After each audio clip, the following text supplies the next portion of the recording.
Hi everyone, welcome to Soulfish. I'm super glad you are here. I want to show you guys some stuff today. Hope you're having a wonderful day. You're taking a peek at things. I want to show you a giant yucca. So during this time, see this. This is a yucca. It has tons and tons and tons of uses. Look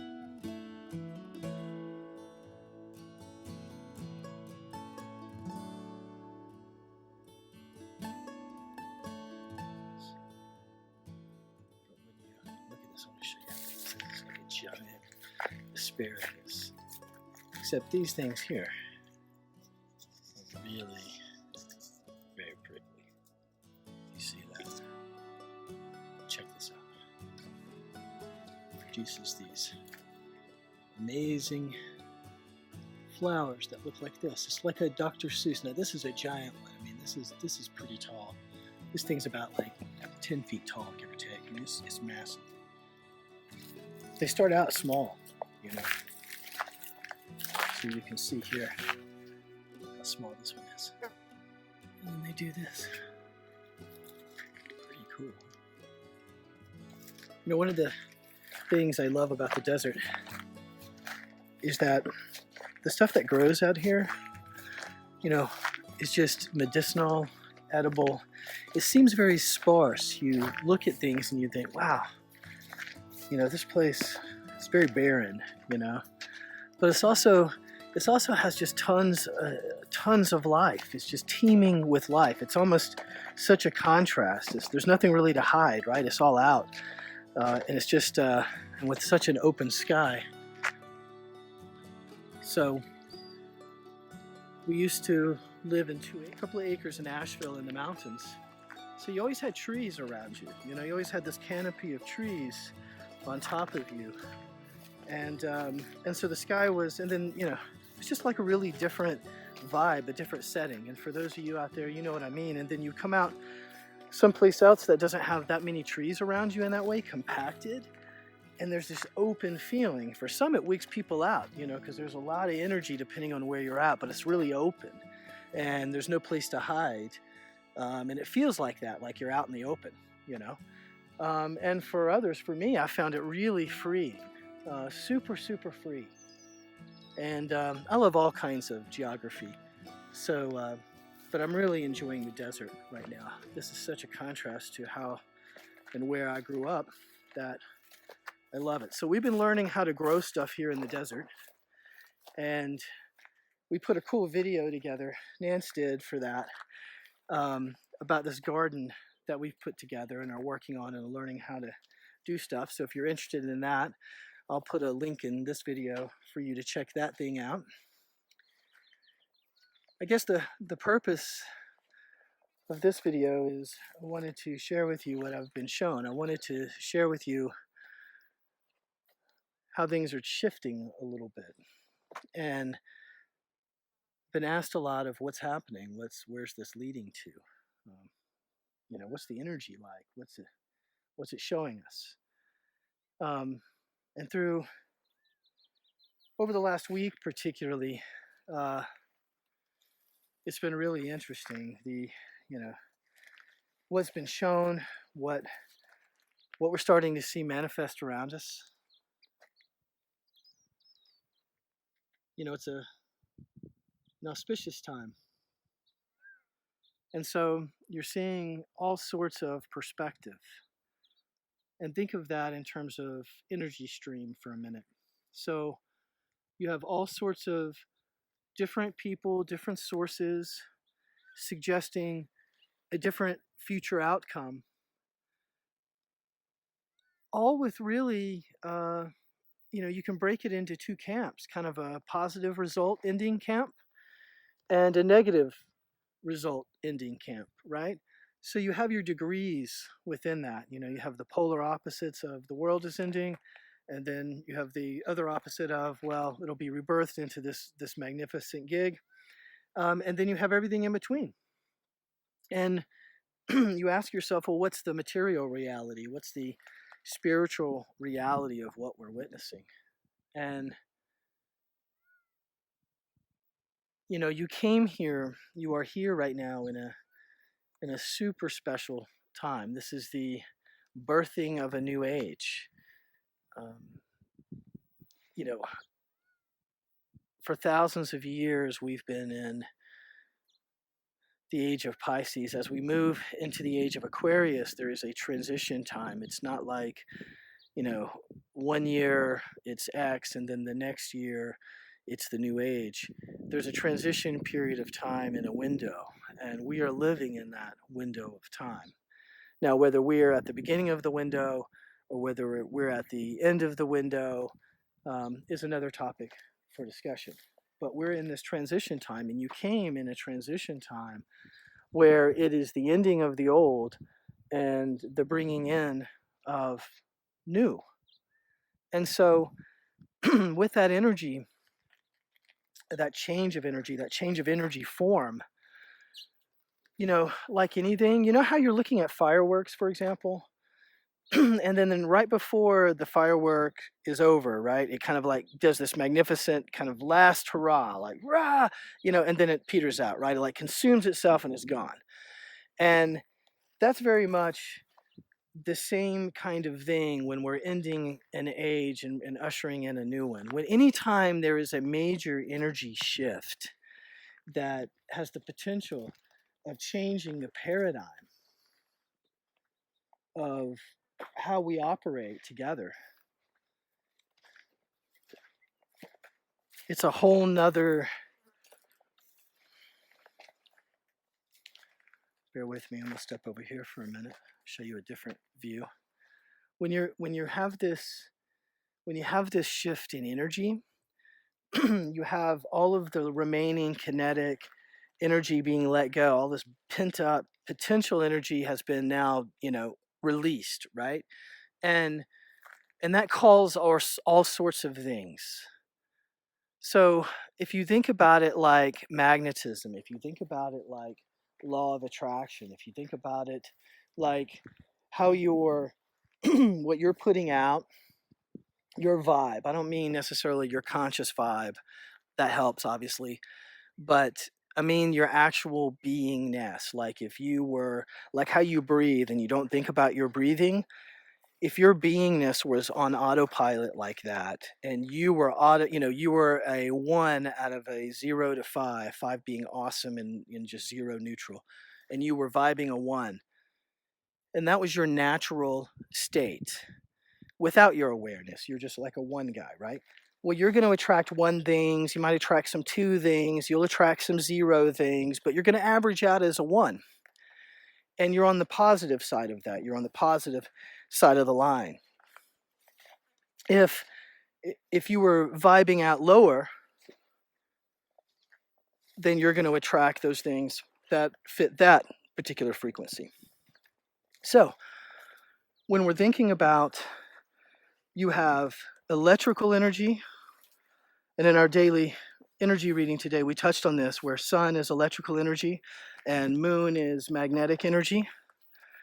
If you think in those terms a little bit, and so you have this kind of conductive energy, this kind of like spark, right? This ignition, this creative energy, this electrical creative energy.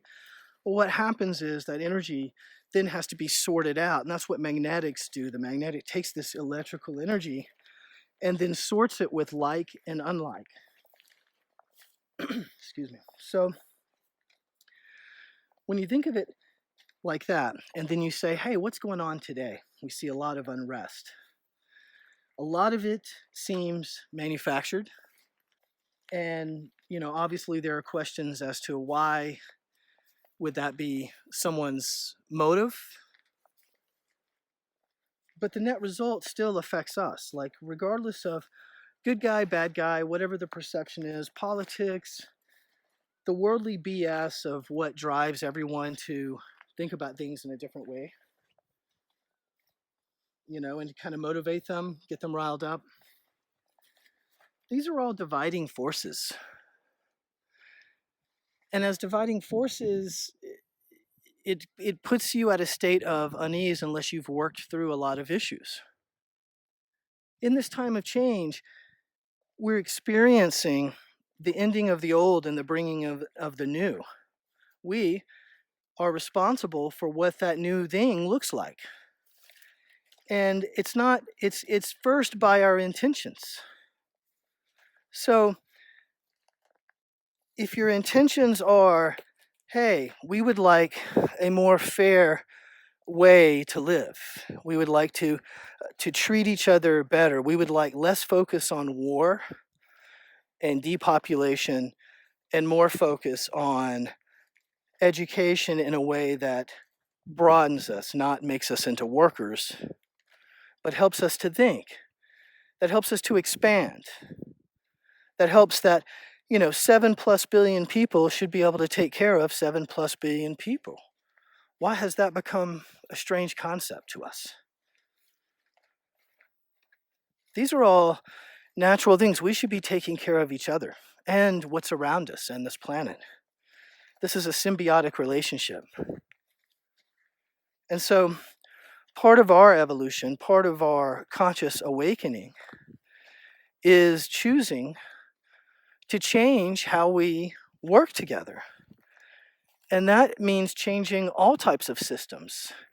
That means changing our financial system, our governance system, religious systems, and dogmas, meaning rules that are limiting and oppressive. Part of what I teach, part of what I share is esoteric knowledge. This is knowledge that goes back thousands of years that's been hidden because it's been afraid for people to learn about what's within them, kind of like handing a small child a match in the forest has been the attitude. But everything is burning already. So part of what my attempt will be and is to share with you real practical teachings that help you today. There's no point in worrying about how you're going to die when you're not living.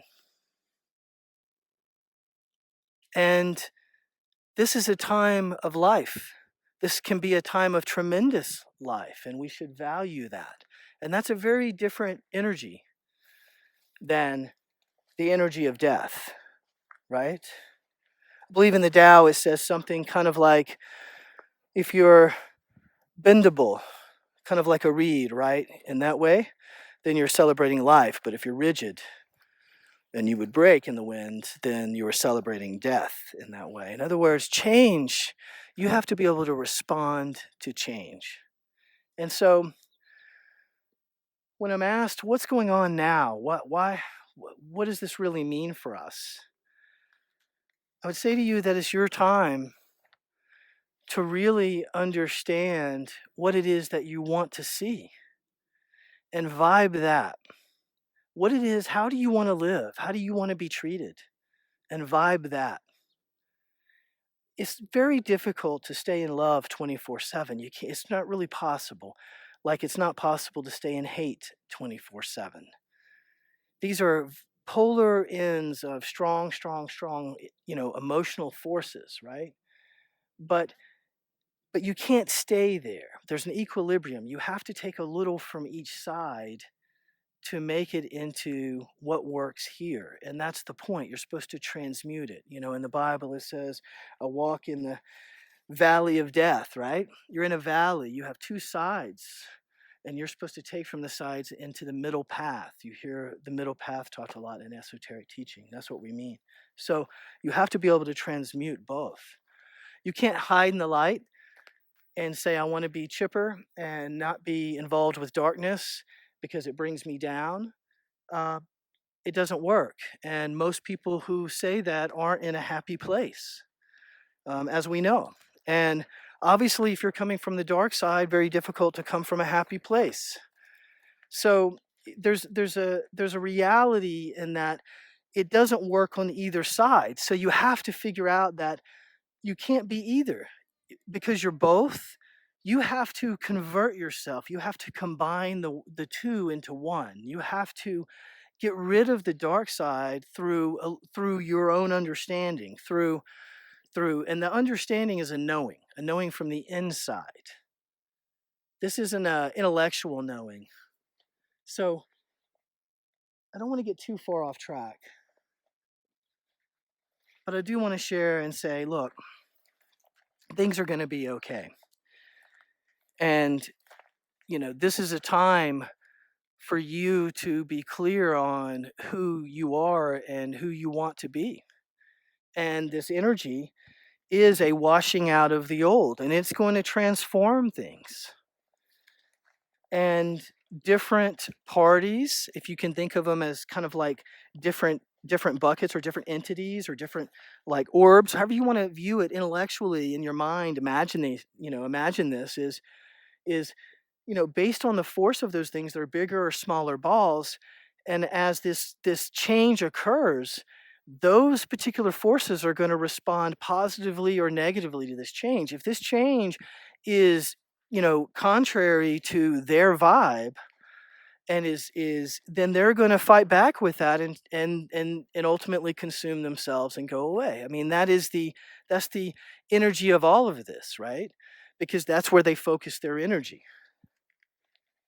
If you can also focus the same kind of angered energy into something that's positive as well, it can be transmuted into something positive. And so when you're witnessing something that doesn't make sense, that a lot of people are feeling right now, a lot of what we were told, a lot of what we've been told, um, isn't truthful.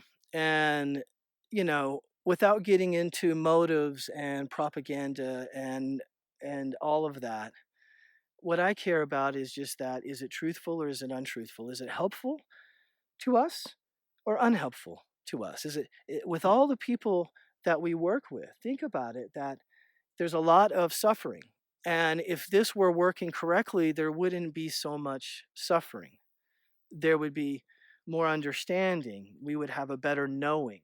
We'd be able to use the information we've received in a much better way. And so when you're faced with everything you're witnessing right now and you're not sure of where the truth is, you have to look inside yourself. Quiet and look inside yourself.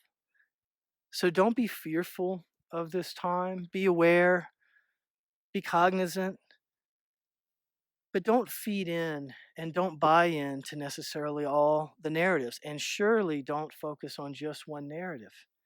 Make sure in your awakening that you're willing to see as many sides as possible, even the ones that may concern you or scare you a little bit, because it's contrary to what you don't believe in, or it goes against your background or upbringing. That all makes a lot of sense. But the problem is then you don't have an understanding. You don't know because you haven't been exposed to it to really see.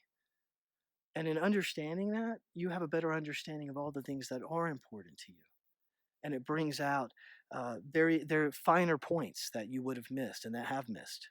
So, in this time, you can choose to accept the narratives, whatever camp you are, and kind of walk in that light, or you can choose to hear as many narratives as you can, and ultimately you have to decide with what spirit tells you to do.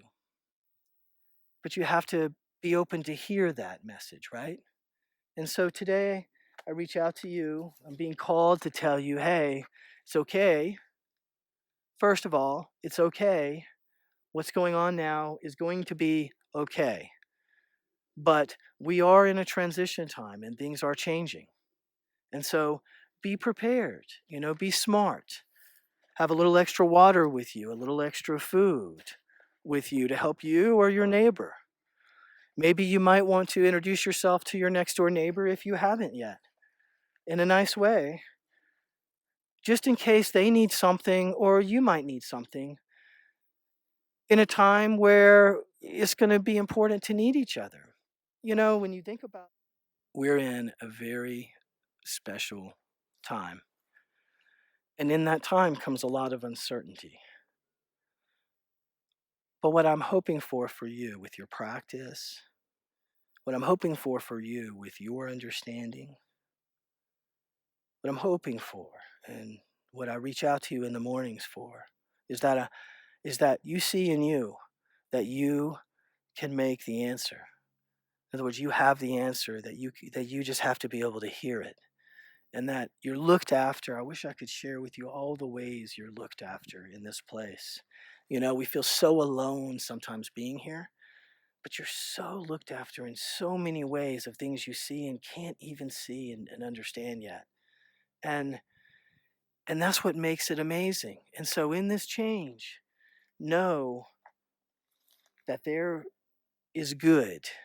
Know that even though you may not see all of it, that there is good, and that good is being done. But we all have our part to play in that, right? So the way we play that part is if we can set the intention, and then we move throughout our day in that intention. And yes, we're not going to be perfect at it, and we will forget, and we do, quote unquote, fall down, but we get back up. And it's with that awareness and with your practice that when you fall, you recognize it faster and sooner, and you're able to get yourself back in the right space faster and sooner. And that keeps you there. And then over time, your oneness becomes a two. And now you just breathe, like breathing automatically, you're automatically vibing a two. And you'll feel that difference. And that's really what we have to be doing in this time. We need to be seeing who we can help, not hinder, who we can share with, not take from. And we just need to put out as much loving thoughts, loving wishes, and loving actions as we can throughout the day. It's these small little acts we do together that will change everything. Wish you many blessings, and until next time, much love.